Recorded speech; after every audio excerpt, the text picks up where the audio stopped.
네, 한희 기자, 정치부 이남희 선임 기자 나왔습니다. 참 오래 걸렸습니다. 6년 7개월 만에 1심 결과 나왔는데 자, 국민의힘 입장에서는 한 곱이 넘긴 거예요? 그렇습니다. 오늘 아침만 해도요, 국민의힘 정말 긴장감이 감돌았습니다. 검찰이 나경원 의원을 비롯한 현직 의원 5명에게 의원직 상실형을 구형했는데 이거 그대로 선고될까 봐 떨고 있었거든요. 국민의힘 의원이 총 107명인데 5명 모두 의원직을 잃게 되면 자칫 개헌저지선 백성마저 위태로워질 수 있다는 우려 있었기 때문입니다. 구속 상태로 현재 재판받고 있는 권성동 의원을 비롯해서 2~3석만 더 날아가면 정말 거대 여당이 모든 걸 마음대로 할 수 있는 길 열어주는 거다. 이런 위기감 있었던 건데요. 오늘 선고로 일단 국민의힘 한 고비는 넘겼다는 반응입니다. 지금 현역 의원 5명 얘기를 했지만 사실 그게 전부가 아니에요. 훨씬 많아요, 그죠? 많습니다. 보면은요, 내년 지방선거에 나올 이장우 대전시장, 또 김태흠 충남지사도 오늘 재판에서 벌금형 받았습니다. 피선거권 유지합니다. 만약 국회법 위반으로 벌금이 500만 원 이상 선고됐다면 내년 지방선거도 국민의힘 빨간불이 켜지는 상황이었는데 한숨을 돌린 셈이죠. 이 밖에도 전직 의원들 김성태, 민경욱 전 의원 등 낯익은 인사들 재판 받았는데 일단 출마할 길 막히지 않은 겁니다. 그런데 보면 벌금 액수가 상당히 높던데요. 네. 그래도 어떻게 의원직을 유지할 수 있는 겁니까? 그러니까요. 오늘 법원이 나경원 의원한테 총 벌금 2,400만 원 선고했거든요. 처음에는 의원직 상실형 아니냐? 상실형 맞다? 초반에 혼선이 있었습니다. 이유가 있는데 적용된 혐의가 국회법 위반과 특수공무집행 방해 이 2가지여서 벌어진 일이었습니다. 국회의원들은요. 국회법 위반 사건에서는 벌금 500만 원 이상 선고되면 또 형사 사건에서는 금고 이상형 나오면은 의원직을 잃습니다.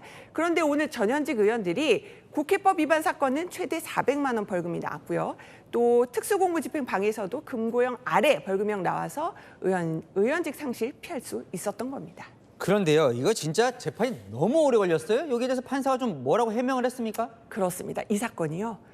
2019년 20대 국회 때 벌어진 일인데 22대 국회 때 올해 바로 1심 결론이 나온 겁니다.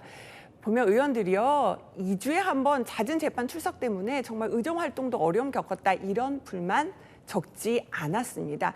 이런 비판을 의식했는지 오늘 1심 재판부 재판 지연 이유를 설명했습니다. 피고인 수도 26명이고 검사 제출 증거는 2,000개가 넘었다. 증거가 너무 방대해서 많은 시간이 소요됐다고요.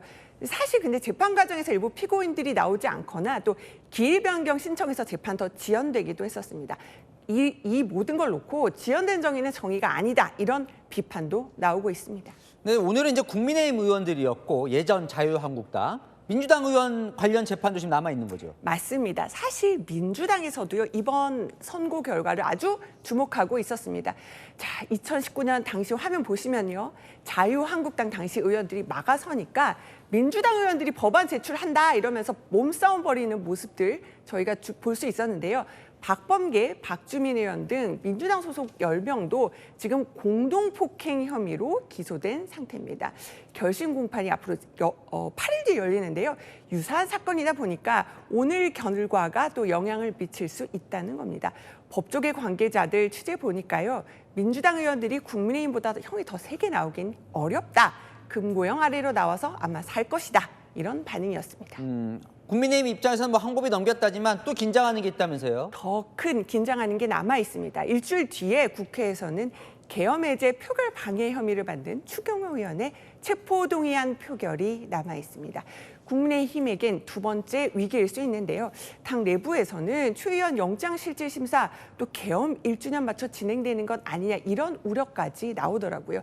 더 씌워진 계엄 이미지 확실하게 벗어나는 것이 국민의힘의 또 다른 고민입니다. 자, 오늘 어쨌건 1심 이제 나온 건데 이게 끝나는 거예요? 아니면 2심, 3심 갈 수도 있잖아요. 그냥 검찰, 의원들 모두 항소 여부 고민 중인데 사실 의원들 입장에서는요.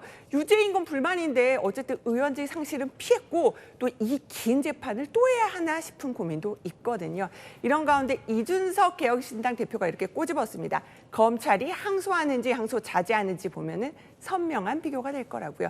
검찰의 항소 여부부터 지켜봐야겠습니다. 그러니까 대장동 때는 항소를 포기해놓고 이번에는 할 거냐 이 얘기인 것 같은데 맞습니다. 공소가 좀 뒤바뀌었어요. 참 어쨌건 이번 1심이 이 국회 선진화법 관련해서 1호 사건이라고요. 맞습니다. 동물국회 막기 위해서 만든 선진화법으로 적용된 첫 유죄 사건인데요. 뭐 동물국회는 사라졌다 해도 계속 고성과 증오 정치 달라진 게 없어 씁쓸하기도 합니다. 네, 잘 들었습니다. 이남희 선임 기자였습니다.